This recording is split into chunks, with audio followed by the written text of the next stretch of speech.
पहली बार इतना बड़ा सबूत मिला है कि आप कहेंगे मोदी जी तुरंत सीएए लागू करो। ममता बनर्जी ने बांग्लादेशी को दिया टिकट, हाई कोर्ट भी फाइल पढ़कर हैरान हो गया। क्या बांग्लादेशी घुसपैठिए बनेंगे टीएमसी के विधायक और बनाएंगे बंगाल का कानून? कोलकाता के हाई कोर्ट के जज विवेक चौधरी के पास एक ऐसी फाइल पहुंची जिसको पढ़कर वो भी हिल गए। पहले जज साहब को लगा यह गलती से हुआ होगा, लेकिन जब बात पता चली तो वो भी हैरान हो गए। मोदी शाह की जरूरत देश को क्यों है, यह रिपोर्ट सुनने के बाद आपको पता चल जाएगा। अब तक देश में बांग्लादेशियों और रोहिंग्याओं का वोट लिया जाता था, लेकिन बंगाल में विधायक और सांसद बनने का प्लान तैयार है। ममता बनर्जी किसी बांग्लादेशी को टिकट कैसे दे सकती हैं? यह सुनकर जज साहब की भी नींद उड़ गई। ऐसे बांग्लादेशी को जो भारत की नागरिक ही नहीं है। पहले पूरा मामला समझ लीजिए, फिर सुनिए जज ने क्या कहा। दरअसल पश्चिम बंगाल में चुनाव के दौरान बीजेपी का मुद्दा था सीएए एनआरसी लागू करेंगे, तो टीएमसी यानी ममता बनर्जी का मुद्दा बंगाल में लागू नहीं होगा। तो टीएमसी यानी ममता बनर्जी का मुद्दा था बंगाल में सीएए एनआरसी लागू नहीं होगा, क्योंकि बंगाल में हजारों की संख्या में अवैध बांग्लादेशी और रोहिंग्या मुसलमान रहते हैं जो टीएमसी को वोट देते हैं और टीएमसी उनकी रक्षा करती है। लेकिन हद तो तब हो गई जब बांग्लादेश की रहने वाली एक महिला नेता को ममता बनर्जी ने टिकट देकर विधानसभा चुनाव में उतार दिया। ये बात आज तक किसी को पता नहीं थी, लेकिन जब फाइल जज साहब के पास पहुंची तो कोलकाता हाईकोर्ट के जजों की कुर्सी हिल गई। ये टीएमसी के नेता और बांग्लादेशी नागरिकता रखने वाली आलो रानी सरकार है, जो बंगाल की बनगांव दक्षिण विधानसभा से चुनाव भी लड़ी, लेकिन बीजेपी के उम्मीदवार ने उन्हें हरा दिया। मामला कोर्ट लेकर यह खुद पहुंची कि मोदी और शाह ने धांधली से चुनाव हरवा दिया, लेकिन कोर्ट में इनकी ही पोल खुल गई। पहले सुनिए जज साहब ने क्या कहा, जिससे पूरा देश हिल गया।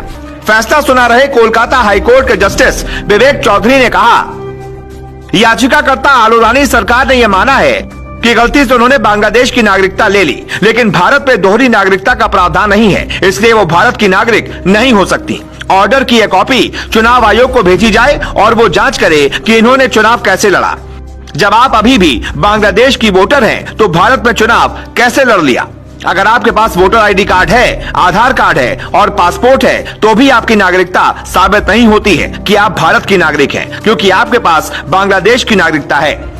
आपने आज तक कभी भारत में नागरिकता लेने के लिए कहीं अप्लाई तक नहीं किया और न ही बांग्लादेश से आपकी नागरिकता अब तक हटी है। दरअसल बीजेपी विधायक स्वपन कोर्ट के पास गए हैं और वो सबूत दिया कि कोर्ट को भी एक झटका लग गया। जज साहब, ये महिला बांग्लादेशी है। पहले तो कोर्ट को यकीन नहीं हुआ, फिर विधायक ने कहा, जज साहब पहचान पत्र संख्या 730364555577 की जांच की जाए। इसमें आलो रानी का पता बांग्लादेश के बारी साल जिले का है।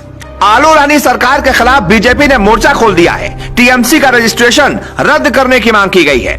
ममता बनर्जी को घुसपैठियों और बांग्लादेशियों से हमेशा प्यार रहा है, तभी तो सीएए और एनआरसी के खिलाफ हैं।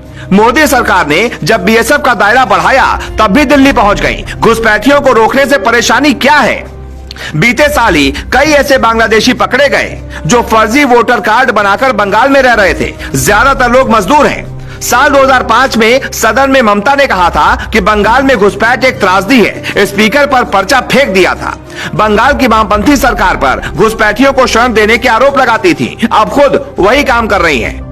कई रिपोर्ट ऐसे दावे करती है कि बांग्लादेश में बड़ी संख्या में ऐसे बांग्लादेशी हैं जिनके दम पर टीएमसी के कार्यकर्ता बवाल मचाते हैं, चुनाव में जीत हासिल करते हैं और फिर ममता सरकार में रहकर उन बांग्लादेशियों की मदद करती है।